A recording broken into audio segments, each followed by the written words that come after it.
Hey Luke, I'm just curious, how did you feel the team's defense was in the second half tonight? I mean, do you think it was just crazy shot making for the most part by Donovan Mitchell, or do you think you guys had a few breakdowns?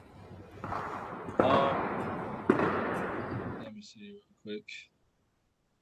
Yeah, I think um, we started off the game well, and it's just a thing where we got to carry it off for 48 minutes.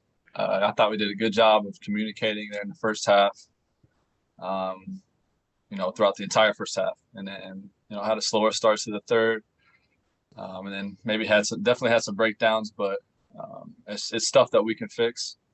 It's stuff that we got to go back, look at the film, see what we did right, see what we did wrong, and we got to get better. That's what this team is good at.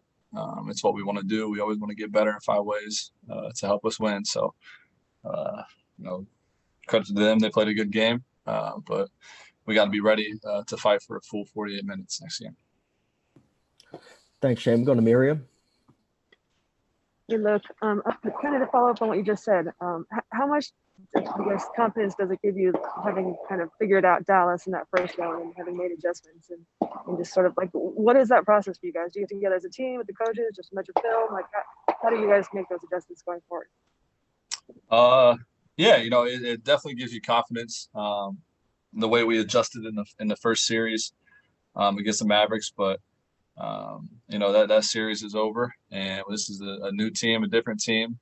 But it's the same kind of process. Figure out what we were making mistakes on, what we didn't communicate well enough, things that we can take away. And like I said, that's what this coaching staff is really good at, making adjustments, and guys are buying into that. So it was a tough one. But we just got to come out ready to go and learn from it, and just be ready to go for game two. Law, you can go ahead. Luke, you came in that first quarter, shot with confidence, and if no one else, like it seemed like you had the carryover from the end of that series to this series.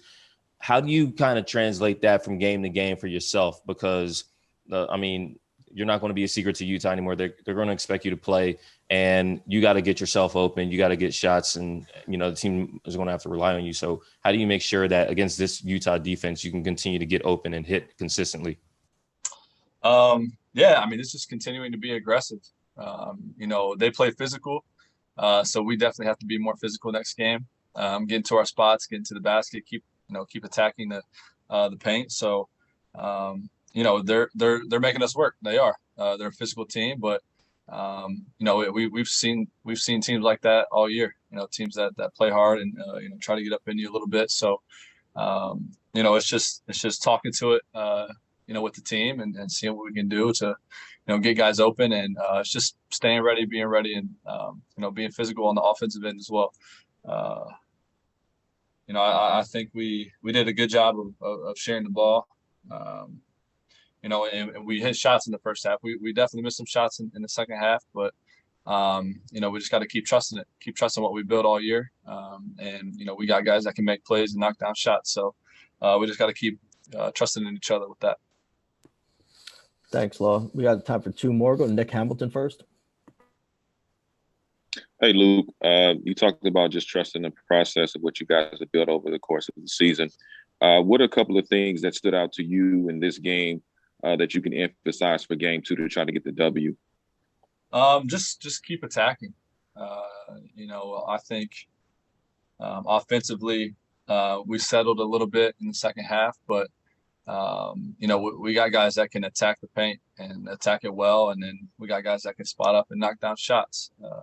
Our game, it flows through Kawhi and Paul. There are playmakers, there are leaders out there. So, they got to do what they do. And then we just got to be ready on the outside to knock down shots. So, it's just continuing to attack for 48 minutes. Can't settle. And just, like I said, just keep trusting what we built, and, continuing to flow off of what we did last series, and just keep trusting each other. Thanks. And David, you can take the last question. Hey, Luke. Obviously, it wasn't the outcome you guys wanted tonight, but, you did in particular have a pretty solid game. What did you see out there in terms of the way, that they were defending you, or, some of the sets that you were in that allowed you, to kind of get your shot off like that, and that maybe you can carry over into game 2 to continue to have success against this team's defense? Yeah, I mean, guys they were just finding me. And it goes back to where we were attacking and just kicking it out to open guys. So for me, it's just being ready to shoot. And then with a couple plays that we ran, just some misdirection stuff that works. Coach Lou is good at, drawing up, ATOs and getting open shots. So, it's nothing that for us, it's just continuing to build. And, I think today and tonight proves that, nothing's going to be easy. Even if we got a lead, nothing's going to be easy, and we just got to continue to fight together, communicate together. And it goes back to, like I said, about playing 48 minutes as hard as you possibly can, because we know what we're capable of, and we trust in it. We do. We got a locker room full of guys that trust in what we've been doing. So it's just following the plan and taking tomorrow and seeing what we got to do better, and hopefully apply to game 2.